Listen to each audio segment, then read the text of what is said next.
Hello guys, welcome back. ఏంటి ఈరోజు అమ్మాయి ట్రైన్ చూపిస్తుంది అనుకుంటున్నారా? అవునండి, ఈరోజు ట్రైన్లో జర్నీ చేసి ట్రైనింగ్కి అటెండ్ అయ్యి వచ్చాము. ఎక్కడి నుంచి ఎక్కడికి అనుకుంటున్నారా? వెంకటగిరి నుంచి విజయవాడ అండి.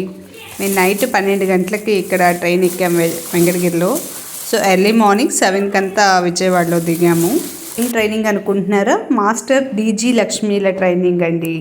ఈ మాస్టర్ డీజీ లక్ష్మి ఏమనుకుంటున్నారా? అది నెక్స్ట్ వీడియోలో చెప్తానండి. మాకు ట్రైన్ జర్నీ అయితే చాలా బాగుండింది. కృష్ణా నది మధ్యలో ఈ నేచరు చాలా బాగుండింది. ఈ ట్రైనింగ్ ఎక్కడ అనుకుంటున్నారా? కేఎల్ యూనివర్సిటీ, వడ్డేరు, మంగళగిరి నియోజకవర్గం అండి.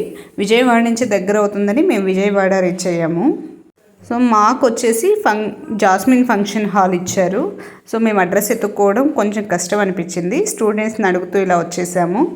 మా మాస్టర్ విజయలక్ష్మి డిస్టిక్కి ఒక్కరు వచ్చామండి, ఒక్కరు ఆర్ ఇద్దరు. చూడండి, లగేజ్ సర్దుకుని వస్తున్నారు. సో ఫైనల్గా అయితే మేము జాస్మిన్ హాల్కి అయితే రీచ్ అయిపోయాము. ఇదే జాస్మిన్ హాల్. ఇక్కడికి వచ్చిన వెంటనే నేమ్స్ నోట్ చేసేసి టోకెన్ ఇచ్చారు. టోకెన్ తీసుకుని టిఫిన్కి అయితే వెళ్ళాము.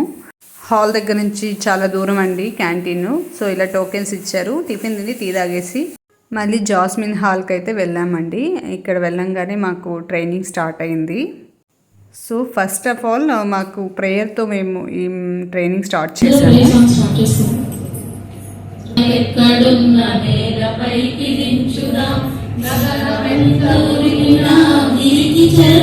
సిఎస్సి మేనేజర్ గారు రవికుమార్ సార్ గారు అయితే మాకు సిఎస్సి గురించి ఎక్స్ప్లెయిన్ చేశారు. వర్క్ ఎలా చేయాలి, ప్రాసెస్ గురించి చెప్పారు. మధ్యలో బ్రేక్ ఇచ్చారు. బ్రేక్ తర్వాత MEPMA mission director honourable Tej burst sir గారు మహిళలు డిజిటల్ రంగాల్లో ముందుండాలని చెప్పి సారు మాకు చెప్పారు. తప్పకుండా దాన్ని నెరవేరుస్తామని మేమందరం హామీ ఇచ్చాము. ఇంకా మళ్ళీ లంచ్ బ్రేక్ ఇచ్చారు. టోకెన్స్ తీసుకుని లంచ్కి అయితే వెళ్ళిపోయాము. ఇక్కడ మాకు కొత్త డీజీ లక్ష్మీలు పరిచయం అయ్యారు. నెల్లూరు, గూడూరు, కావల్ నుంచి అందరూ. లంచ్ తర్వాత మాకు స్టేట్ నుంచి మాకు సిఎస్సి సెంటర్ నుంచి సార్ వాళ్ళు ట్రైనింగ్ ఇచ్చారు. సో ట్రైనింగ్లో అందరూ యాక్టివ్గా పార్టిసిపేషన్ చేసాము. కాలేజ్ నుంచి బయటపడేసరికి 7 అయిపోయింది. ఇంకా ట్రైన్ పట్టుకుని అలా బయలుదేరేసాము. కనకదుర్గ అమ్మవారిని చూడడానికి అయితే మాకు ఈసారి కుదరలేదు. నెక్స్ట్ టైం ట్రై చేస్తాం. సో ఫైనల్లీ ట్రైన్ దొరికింది. రిటర్న్ బ్యాక్ అయిపోయాం. Thank you.